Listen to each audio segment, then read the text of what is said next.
എല്ലാവർക്കും അറിയാം, ഞാൻ ക്യാപ്പ് ഇട്ടിട്ടാണ് അധികം വീഡിയോ ചെയ്യല്. കാരണം എന്താ വെച്ചാൽ എനിക്ക് ഭയങ്കരമായിട്ട് എയർ ലോസ് ഉണ്ട്. അപ്പോൾ അതിൻ്റെ ഒരു സൊല്യൂഷന് വേണ്ടിയിട്ട് ഇന്ന് നമ്മൾ എത്തിയത് ക്യൂട്ടീസ് ഇൻ്റർനാഷണലിലേക്കാണ്. ഇവിടെ വരെ നിങ്ങൾക്ക് അത്യാവശ്യം മുടിയുണ്ട് ഈ ഒരു ഏരിയ. അപ്പോൾ നമ്മളിപ്പോൾ ചെയ്യുന്നത് ഇവിടെ നിന്ന് താഴോട്ടേക്കാണുള്ളത്. അപ്പോൾ ഇത്രയും ഒരു ഏരിയ കവർ ചെയ്യാൻ നമുക്കൊരു 3000 to 3500 വരെ നമുക്ക് വേണ്ടി വരും. കാരണം കുറച്ചൊരു വലിയ തലയാണ്. ഡോണർ ഏരിയയിൽ നല്ലോണം മുടിയുണ്ട്, നല്ല മുടിയുണ്ട്. അപ്പോൾ ഈ ഏരിയയിൽ നിന്നാണ് നമ്മൾ മുടി എടുത്തിട്ട് ഇങ്ങോട്ടേക്ക് വെക്കുന്നത്. അപ്പോൾ പ്രൊസീജിയർ എന്ന് പറയുന്നത് നമ്മൾ ഒരു സിംഗിൾ ഡേ 4500 വരെ ചെയ്യുന്നുണ്ട്. അത്രയും മുടിയിഴകൾ വരെ സിംഗിൾ ഡേ. ടൈം 3500 എന്ന് പറയുമ്പോൾ ഒരു 7 മണിക്കൂർ. അത് കണ്ടിന്യൂ ആയിട്ട് അങ്ങനെ ചെയ്തു പോകണം. അതിലിടയ്ക്ക് നിങ്ങൾക്ക് ബ്രേക്ക് ഉണ്ടാവും. പെയിന് നമ്മൾ സ്കിന്ന് മാത്രം ധരിപ്പിച്ചിട്ടാണ് ചെയ്യുന്നത്, വേറെ അനസ്തീഷ്യ അങ്ങനെയൊന്നുമില്ല.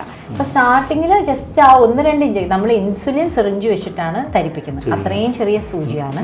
അപ്പോൾ അത് വെച്ച് കുത്തുമ്പോഴുള്ളൊരു പെയിൻ നമുക്ക് ഊഹിക്കാമല്ലോ. ആ ഒരു പെയിൻ ഉണ്ടാവും. സ്റ്റാർട്ടിങ് ഒരു 5 മുതൽ 10 മിനിറ്റ്, അതിനുശേഷം ഒന്നും ഉണ്ടാവില്ല, ഫുൾ നമ്പായിരിക്കും.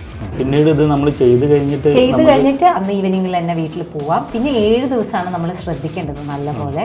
5 ദിവസം കൊണ്ടാണ് അത് അവിടെ ഫിക്സ് ആവുന്നുള്ളൂ. നമ്മൾ ജസ്റ്റ് അവിടെ ഇംപ്ലാന്റ് ചെയ്തു എന്നേ ഉള്ളൂ, റീപ്ലാന്റ് ചെയ്തു എന്നേ ഉള്ളൂ. പക്ഷെ അത് ഫിക്സ് ആവാൻ 5 to 7 days വീട്ടിൽ അത്രയും നല്ലത്. 7 days പറ്റുവാണെങ്കിൽ ഏറ്റവും ബെറ്റർ അതാണ്. ആ ഒരു ലോങ് ടേം റിസൾട്ടിന് റിസ്ക് എടുക്കുന്നത് നമ്മൾ വർക്ക് ഫ്രം ഹോം ഒക്കെ ചെയ്യുന്നതിന് പ്രശ്നമില്ല. പിന്നെ 8ാമത്തെ ദിവസം ഇവിടെ വന്നിട്ട് ഹെഡ് വാഷ്, തല കഴുകി കഴിഞ്ഞാൽ പിന്നെ ആ റിസ്ക് പീരീഡ് കഴിഞ്ഞു. 1 month കഴിഞ്ഞാൽ എല്ലാം നോർമൽ, എല്ലാം പഴയതുപോലെ തന്നെയാണ്. പിന്നെ വെച്ച മുടികൾ അതിൻ്റെ റൂട്ട് മാത്രമേ അവിടെ ഉണ്ടാവുള്ളൂ. അതിൻ്റെ അറ്റം ഫസ്റ്റ് 2 months അത് ഫുൾ കൊഴിഞ്ഞു പോവുക ചെയ്യാം. അപ്പം നമ്മൾ ശരി പറിച്ച് നട്ടാൽ അതും അപ്പമുള്ള ഇലകളൊക്കെ കൊഴിയുള്ളൂ. വെക്കുന്ന റൂട്ട് മാത്രമേ അവിടെ ഫിക്സ് ആവുള്ളൂ. അതിൻ്റെ അറ്റം കൊഴിഞ്ഞു. അപ്പം നമുക്ക് ഇങ്ങനെ മുടി കൊഴിയുന്ന പോലെയാണ് തോന്നുന്നത് ആദ്യം 2 മാസം. 2 മാസം കഴിഞ്ഞിട്ടാണ് ഗ്രോത്ത് തുടങ്ങുന്നത്. അപ്പോൾ ഒരു 4-5 മാസം കൊണ്ടാണ് ഇതിനെങ്ങനെ കാണാനാവുന്ന ഒരു ലെങ്ത്തിലേക്ക് എത്തുള്ളൂ. 4 to 5 months. മുടി നല്ല കൊയ്യുന്നുണ്ട്. ഡോക്ടറെ കാണിക്കാൻ വേണ്ടി ചെയ്യാൻ വേണ്ടിട്ട് ഒരു ഓഫർ നടക്കണ്ടല്ലോ, അപ്പൊ അത് ചെയ്യാന്ന് വെച്ച് വന്നായിരുന്നു.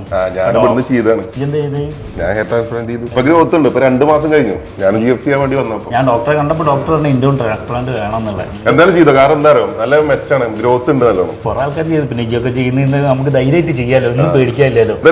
ഓക്കെ, നമ്മളെ GFC ഇപ്പം കഴിഞ്ഞിട്ടുണ്ട് കേട്ടോ. GFC വിചാരിച്ചായിട്ടുള്ള വലിയ പെയിനോ കാര്യങ്ങളൊന്നുമില്ല, വളരെ സിമ്പിളായിട്ട് സംഗതി കഴിഞ്ഞിട്ടുണ്ട്.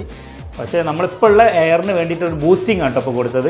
ഇത് എന്തായാലും ഇവിടെ പോയ ഹെയർ ലോസിന് നമുക്ക് ട്രാൻസ്പ്ലാന്റ് ചെയ്യണം. എന്തായി GFC ചെയ്തോ? GFC ഒക്കെ ചെയ്ത്, പക്ഷേ നമുക്ക് ട്രാൻസ്പ്ലാന്റ് നടക്കുള്ളൂ, ഒന്നുകൂടി ബെറ്റർ പറഞ്ഞിട്ട്. പക്ഷേ GFC ചെയ്യുന്നവർക്ക് ഒരു ഓഫർ ഇപ്പോൾ റൺ ചെയ്യുന്നുണ്ട്. 7,000 ഉള്ള GFC വെറും 4,999 ആണ് ഇപ്പോൾ ഇവിടെ ചെയ്തു കൊടുക്കുന്നത്. GFCക്ക് മാത്രമല്ല കേട്ടോ, PRPക്കും ഓഫർ നടക്കുന്നുണ്ട്. 3,500 തന്നെ PRPക്ക് വെറും 2,999 രൂപ. അപ്പോൾ ഈ ട്രാൻസ്പ്ലാന്റിന്റെ വീഡിയോ ആയിട്ട് ഉടനെ ഞാൻ വരാം. അപ്പോൾ എങ്ങനെ സെറ്റല്ലേ?